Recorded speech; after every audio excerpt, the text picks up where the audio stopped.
Syekh Siti Jenar singgah di beberapa tempat. Meski sudah ada kehendak untuk kembali ke Jawa, setelah menunaikan ibadah haji, Siti Jenar tidak langsung menuju Jawa. Ia masih kembali ke Baghdad dan menetap beberapa lama di negeri 1001 malam itu. Keberadaannya di Baghdad untuk kesekian kali inilah, seperti disebutkan dalam Negara Kertabumi, membuatnya bisa bertemu dengan Syekh Abdul Malik Al-Baghdadi. Perkenalannya dengan Al-Baghdadi membuat dirinya dinikahkan dengan putri Al-Baghdadi yang bernama Fatimah. Dari pernikahannya dengan putri Al-Baghdadi ini, Siti Jenar kemudian mempunyai seorang putri pertamanya yang dinamakan Zainab. Setelah anak pertamanya lahir, Siti Jenar kemudian meninggalkan keluarganya di Baghdad untuk menuju ke Jawa. Selama perjalanan ke Jawa ini, dirinya masih sempat singgah di beberapa tempat. Pertama, ia singgah di Pelabuhan Diu. Saat singgah di tempat ini, tak disadari ternyata dirinya sudah ditunggu oleh seorang utusan dari tokoh wali yang tergabung dalam jamaah Karomah Al-Aulia, Syekh Abdul Ghafur Al-Gujarati. Ulama sufi dan wali yang bernama Al-Gujarati ini telah dikenal oleh Siti Jenar dalam pertemuan para ulama sufi dan wali di Mekah saat selesai ibadah haji. Al-Gujarati merupakan seorang tokoh ulama sufi di Ahmadabad. Di daerah ini, kata Sholihin, mayoritas penduduknya kala itu beraliran Syiah Islamiyah. Karena persentuhannya yang cukup intensif dengan tokoh-tokoh ajaran-ajaran Syiah, sejak di Baghdad hingga ke Ahmadabad inilah, para sejarawan banyak yang memandang bahwa Siti Jenar merupakan pengikut Syiah, termasuk Slamet Muljana. Namun seperti kata Sholihin, Siti Jenar sesungguhnya bukan penganut Syiah. Persentuhannya dengan ajaran dan tokoh-tokoh Syiah sekedar untuk membangun ukhuwah Islamiyah atau persaudaraan antar sesama umat Islam.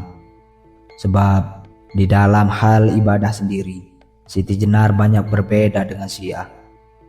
Selain itu, Siti Jenar tidak pernah mengajarkan tentang seorang imam atau maksum sebagaimana yang dipercayai oleh masyarakat Syiah. Begitu juga Siti Jenar juga tidak pernah meyakini, apalagi menyebarkan ajaran dan keyakinan kaum Syiah yang berupa wasiat Nabi tentang kepemimpinan umat Islam untuk Ali bin Abi Thalib. Siti Jenar juga tidak mengajarkan bahwa kepemimpinan umat Islam pasca Nabi SAW hanya berhak di tangan Sayyidina Ali bin Abi Thalib dan para keturunannya yang oleh kaum Syiah disebut dengan imamah. Intinya, Siti Jenar tidak pernah mengajarkan soal imamah sebagaimana yang diyakini oleh kelompok Syiah itu. Karenanya belum tentu benar jika Siti Jenar dikatakan beraliran Syiah. Di Ahmadabad ini, Siti Jenar juga sempat berziarah ke makam leluhurnya Syekh Abdul Malik Al-Qazam yang terletak di pinggiran kota Ahmadabad. Di Ahmadabad ini pula, Siti Jenar juga menikah untuk kedua kalinya. Kali ini yang ia nikahi adalah putri Muhammad Al-Gujarati yang bernama Safa. Dari pernikahannya ini, Siti Jenar mempunyai seorang anak yang hendak dinamakan Darbut, tetapi tidak jadi karena tidak disetujui oleh Syekh Abdul Ghafur. Darbut sendiri, kata Sholihin, bermakna rumah yang menjadi tersembunyinya sebuah khasanah. Latar belakang Siti Jenar mempunyai kehendak untuk memberi nama anaknya dengan nama Darbut itu seiring dengan pengalaman spiritualnya. Anaknya yang kedua ini lahir tepatnya pada tahun 1461 ketika Siti Jenar berusia 35 tahun. Dikisahkan bahwa saat istrinya yang kedua ini mengandung, Syekh Siti Jenar mengalami sebuah pengalaman rohani yang menggetarkan jiwanya. Hal ini terjadi saat dirinya berada dalam kondisi tidur. Dalam pengalaman spiritualnya itu, Siti Jenar merasa dirinya mengalami semacam mukasyafah. Tersingkapnya sebuah hijab dalam dirinya sehingga ia mampu melihat realitas hakiki atau ruh ithafinya. Saat memasuki ke dalam ruh ithafinya itu, mata batinnya menembus sebuah kabut putih. Saat dalam kondisi inilah, dirinya seperti sebuah butiran debu yang melayang-layang di udara dengan bebas dan terasa nikmat sekali. Dalam kondisi spiritual itu pula, Siti Jenar diberitahu bahwa dirinya berada di dalam sebuah tempat rohani yang sungguh sakral, Haikal Muqaddas, yang menjadi bersemayamnya Al-Haq. Apa yang disebut dengan Haikal Muqaddas ini ada di dalam kesadaran diri seseorang. Untuk memasuki Haikal Muqaddas ini, Siti Jenar terlebih dahulu mempunyai Al-Mi'rah, Al-Hayai, atau cermin malu. Di depan cermin ini, hati Siti Jenar sungguh terkejut ketika ia menyaksikan bayangan dirinya sendiri yang tersembunyi di dalam cermin. Di dalam cermin itu, ia diperlihatkan seluruh perbuatannya dari anak-anak hingga dewasa. Melihat pengalaman ini, ia langsung tak sadarkan diri. Tak lama kemudian, ia pun terbangun dari ketidaksadarannya. Saat sadar, kembali ia melihat dirinya di depan cermin yang sangat jernih. Namun, apa yang di dalam cermin itu ternyata bukan bayangannya, melainkan dirinya sendiri. Seolah dirinya mempunyai kekuatan ganda, namun kekuatan ganda ini menyatu dalam keakuannya. Saat itulah dari lubuk hatinya keluar sebuah suara, "Man arofa nafsyahu, arofa robbahu." Barang siapa yang mengetahui dirinya, ia akan mengetahui Tuhannya. Lalu pernyataan ini disusul pernyataan lain yang sungguh aneh, yaitu Ana Al-Haq. Tak lama kemudian, ia menangkap suara yang agak panjang. Keakuanmu telah tenggelam ke dalam keakuan Al-Haq. Engkau telah terserap ke dalam kesatuan hakikat Al-Haq. Robmu seperti bersatunya air dengan anggur di dalam gelas. Engkau telah meraih kemenangan, sebab dengan Robmu, engkau akan kembali kepada sumber asalmu. Rob al-Rob, inna lillahi wa inna ilaihi raji'un. Dari pengalamannya itulah, Siti Jenar hendak menanamkan anaknya yang lahir dengan nama Darbut. Namun keinginannya itu ditolak oleh Syekh Abdul Ghafur. Alasannya, pemberian nama itu mudah sekali memancing sifat ujub atau membanggakan diri sendiri. Sebagai gantinya, anaknya Siti Jenar itu, kata Solihin, dinamakan Bardut, yang artinya ulat dalam kepompong. Kelak ketika dewasa, anaknya Siti Jenar ini menjadi wali terkenal di Cirebon dan Banten. Selain di Ahmadabad, Siti Jenar juga mengunjungi Gujarat. Di daerah inilah ia juga melakukan dakwah ke banyak masyarakat dan etnis. Di Gujarat ini, Siti Jenar bisa bertemu dengan 3 orang wali lainnya, yaitu Syekh Abdul Malik Al-Isbili, seorang wali yang berasal dari Andalusia, tepatnya dari kota Sevilla. Pertemuannya dengan Al-Isbili ini terjadi ketika Siti Jenar melakukan perjalanan dari Surat ke Goa. Lalu yang kedua adalah Syekh Abdurrahim Al-Qadisi, yaitu seorang wali yang rela meninggalkan negerinya untuk pergi berdakwah ke daerah Zulu, Filipina. Dan ketiga adalah Syekh Abdul Malik Israel dari Granada, Andalusia. Syekh Israel ini, kata Solihin, awalnya adalah seorang Yahudi yang kemudian memeluk Islam. Setelah masuk Islam, ia memilih untuk menjadi seorang sufi yang mengembara dari negeri satu ke negeri yang lain. Ia sempat pernah di Mesir, lalu pernah di Jawa juga. Saat di Mesir, ia menikah dengan seorang perempuan setempat yang merupakan anak dari seorang ulama besar, Syekh Abdul Hamid Al-Misri. Dari pernikahannya ini, ia dikaruniai seorang anak, dan ketika anaknya lahir, Syekh Israel melakukan pengembaraan ke Jawa.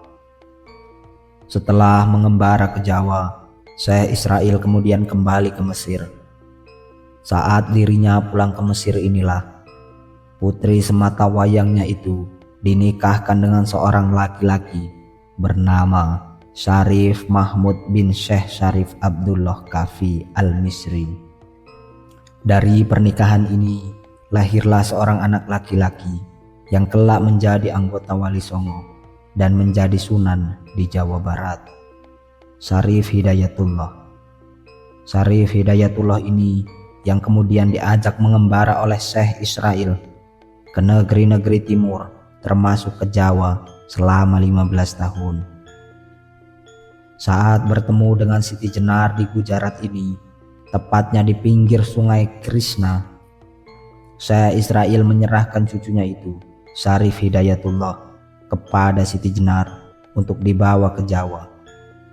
Kelak pada tahun 1492, Syekh Israel sempat kembali ke Jawa untuk menengok cucunya yang dirawat oleh Siti Jenar. Hal ini juga disebutkan oleh Solihin dalam sumber lain seperti naskah Cirebon. Dikisahkan bahwa Syarif Hidayatullah sesungguhnya anak dari Rara Santang atau adik perempuan Walang Sungsang, seorang pangeran yang memeluk agama Islam. Dalam kisahnya, ketika Pangeran Walang Sungsang dan adiknya Rara Santang pergi menunaikan ibadah haji, mereka berdua menumpang di rumah sepupu Siti Jenar, yaitu Syekh Bayanullah. Pada saat inilah Rara Santang kemudian dilamar oleh bangsawan Mesir yang bernama Syarif Abdullah, sehingga Rara Santang akhirnya dibawa ke Mesir. Di negeri Fir'aun ini, Rara Santang dijuluki dengan nama Syarifah Mudaim. Pernikahan dari Syarif Abdullah dan Rara Santang inilah kemudian lahir dua anak laki-laki, yaitu Syarif Hidayatullah dan Syarif Nurullah. Syarif Hidayatullah memilih untuk ikut Siti Jenar ke Jawa, tepatnya ke Cirebon. Sementara Syarif Nurullah tetap tinggal di Mesir menggantikan jabatan ayahnya. Setelah Syarif Hidayatullah diserahkan kepada Siti Jenar, maka anak muda itu diajak oleh Siti Jenar ke Jawa. Dalam perjalanannya menuju ke Jawa, terlebih dahulu Siti Jenar mengajak Syarif Hidayatullah singgah di goa. Di tempat ini, Siti Jenar juga melakukan dakwah. Dari goa, Siti Jenar dan Syarif Hidayatullah melanjutkan perjalanannya ke Calicut, hingga sampailah keduanya di Pasai. Ketika tiba di Pasai, keduanya tinggal sekitar sebulan untuk berdakwah.